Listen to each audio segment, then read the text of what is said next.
COVID-19 is spreading rapidly, not only in Guyana but other countries affected. If you are in close contact with someone infected unknowingly, a face mask can prevent the disease from being passed on. Today, seamstress BB Natasha Aziz demonstrates how to make her signature face mask. First, I start with the mold. I have molds for various sizes, which is important, so you keep a standard of all the size. You don't get different sizes with every time you make it. So all right, this is my fabric. I have, as you can see, I have both print and plain solid. So this is the mold.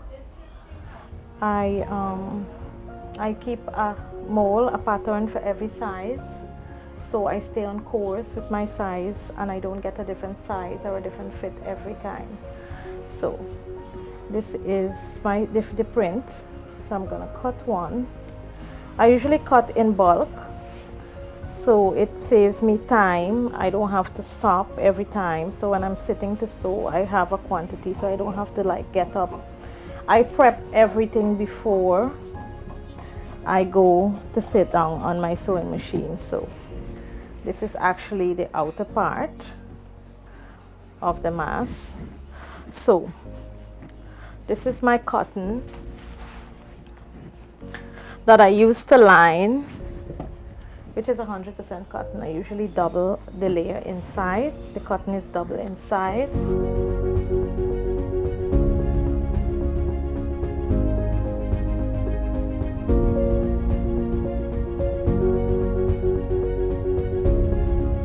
So there, I have my mask already cut. That's the lining. So this is the filter that I used. I already have cut and prep that I placed inside for the nose and the mouth.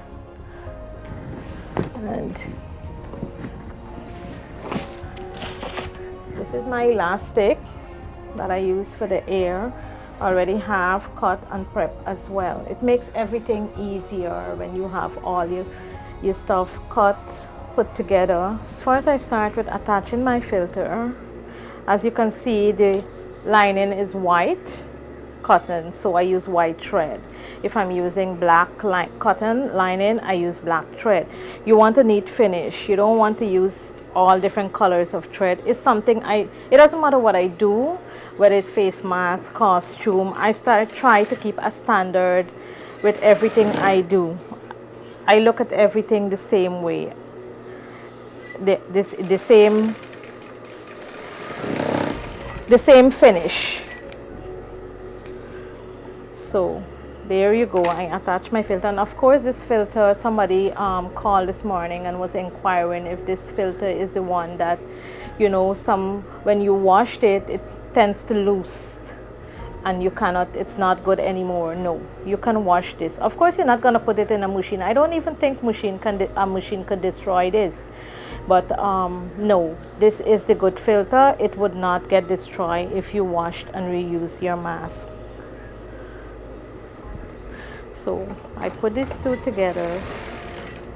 I do it with enough space in order for the mouthpiece, so you could have enough room to speak, you know, and not having to fumble or anything like that when you're trying to talk, or, you know, struggle for breath or whatever. Then what I do, I trim this down as low as possible to avoid bulkiness there, so you can be comfortable.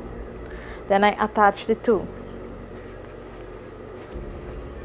It's very simple. Once you know what you're doing, it's not hard to do. And of course, I've been doing sewing all my life. I grew up with sewing. My grandmother, she was a seamstress.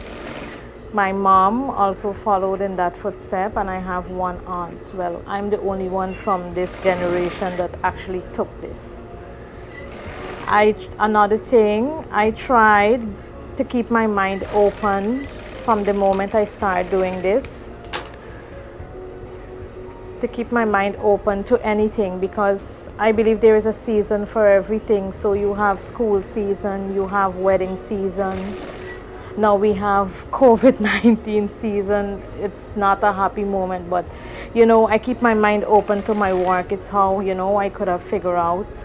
Of course, I didn't get the first one perfect. I had like about 6 or 7 tryouts before I actually got the fit that I was looking for.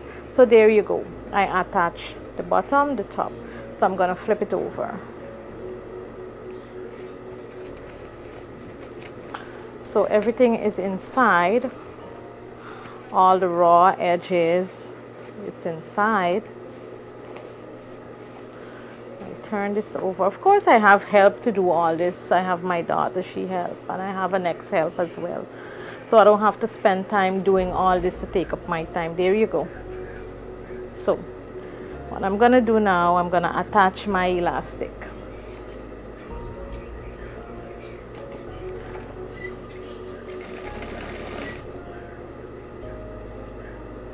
If I try to, I cannot have a direct, you know, average of the size of elastic that goes around the ear, but just in case, I try to keep a standard size, but just in case it's too big, you can tie it and adjust, because I don't want to do it too tight, because if it's too tight, then it's going to be more difficult in order for a person to adjust.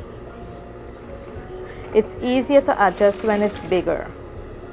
In general, in sewing, if something is bigger, it's easier to adjust than when it's tight. Okay, so here you go. This is the inner part. That's the finish there. As you can see, everything is neat. And this is the outer part. So now the last process is steam. Steaming is important because the heat that passes through all the material here, it sterilizes it with the water. It's better to steam than to spray a sanitizer on it, because sanitizer might stain the fabric or whatever. You don't want that. So I prefer to steam.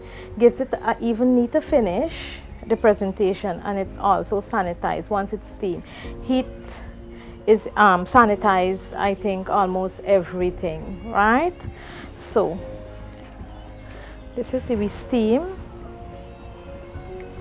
just for a couple seconds, because the steam is really hot. This you see, as you can see, this steam. So this is finished. We put it to cool down, air out, and then it's ready for customers when they come.